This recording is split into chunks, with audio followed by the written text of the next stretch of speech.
1.5 տարի է Ադրբեջանը չի կրակում մեր սահմաններին։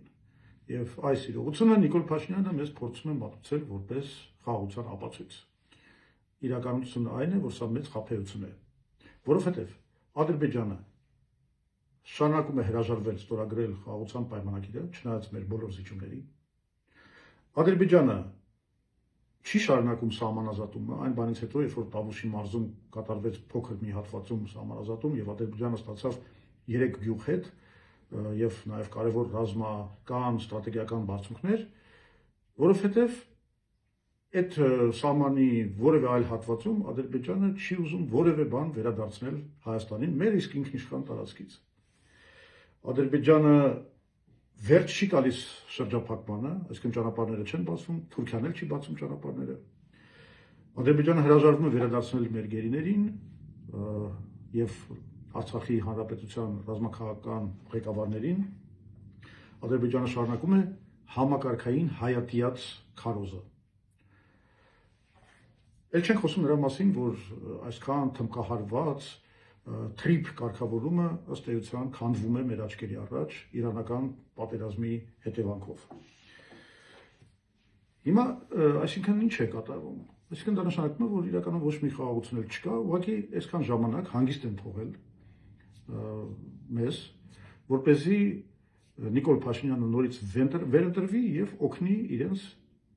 թույլատրել եւ քանդել Հայաստանը։ Ինչ է պետք անել։ Իրականում մենք ունենք մեր պլանը եւ ես կարծում եմ, որ Հայ ազգային կոնգրեսը միակ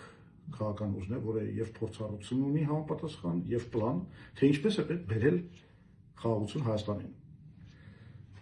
Առաջին եւ ամենակարևոր խնդիրը այն է, որ Ադրբեջանը պետք է տեսնի, որ Հայաստանում այլևս կա մի կառավարություն, որը թեև պատրաստ է գնալ խաղաղության եւ հաշտության Ադրբեջանի եւ Թուրքիայի հետ, այնուամենայնիվ այդ կառավարությունը չի հանդուրժում իր ինքնիշխանության նկատմամբ որևէ ոտնձգություն եւ ցանկանում է ներքին գործերը կառավարել ինքնուրույն, բացի դրանից ունի այն որակավորումը, որը նրան թույլ է տալիս բարձրացնել ընդհանուր առմամբ Հայաստանի դիմադրողականությունը։ Մենք պետք է ուժեղացնենք մեր բանակը, իդեպ շատ լավ ծրագիր է մշակել Հայ ազգային կոնգրեսի համար մեր ռազմական հանձնաժողովը, որը գլխավորում է նախկին կորպուսի հրամանատար, ինժեներական զորքերի հրամանատար գեներալ-մայոր Իշխան Մաթևոսյանը եւ այդ ծրագիրը նա ներկայացրեց մեր վերջին համագումարին։ Մենք պետք է վերականգնենք աշխարհակաղակական բալանսը, դա ամենակարևոր բաներից մեկն է, որովհետեւ այն ինչ որ անում է Նիկոլը, դա ըստ էության միակողմանի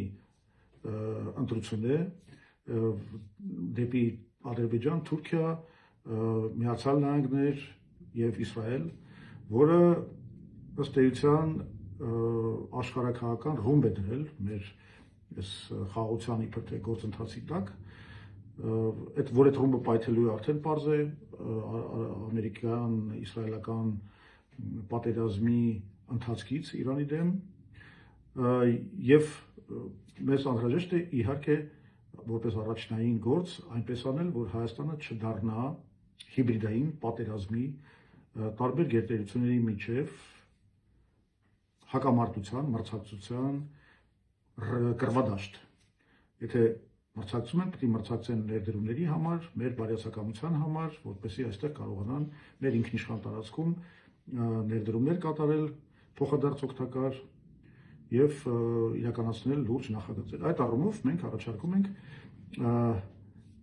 Սյունիքը դարձնել երկաթուղային մի հանգույց, որտեղ մենք կունենանք եւ արևելք, արևմուտք երկաթուղային առանցքը եւ կունենանք հյուսիս-հարավ երկաթուղային առանցքը, որը թույլ կտա Հայաստանին կապել Իրանի հետ երկաթուղով, դուրս գալ Հնդկական օվկիանոսի նավահանգիստները, որը շատ կարևոր զարգացում է, որ պետք է ապահովի մեր տնտեսության ինտեգրումը համաշխարհային տնտեսության մեջ։ Այս ծրագրերը կարող ենք իրականացնել մենք, որովհետև մենք զերծ ենք մնում տարբեր գաղափարախոսական սխեմաներից, արտաքին քաղաքականության հարցերում, մենք զերծ ենք մնում այնպիսի վարքագծից, որը մեզ կարող է դարձնել, ասենք, մի ճամբարի հլու հնազանդ կցորդը եւ արժանանալ այն մյուս ճամբարի եւ ատելությանը եւ վնասարար գործողություններին։ Մենք այս ամբողջը վերափոխելու ենք եւ Հայաստանը դարձնելու ենք համագործակցության կամուրջ։ Շնորհակալություն։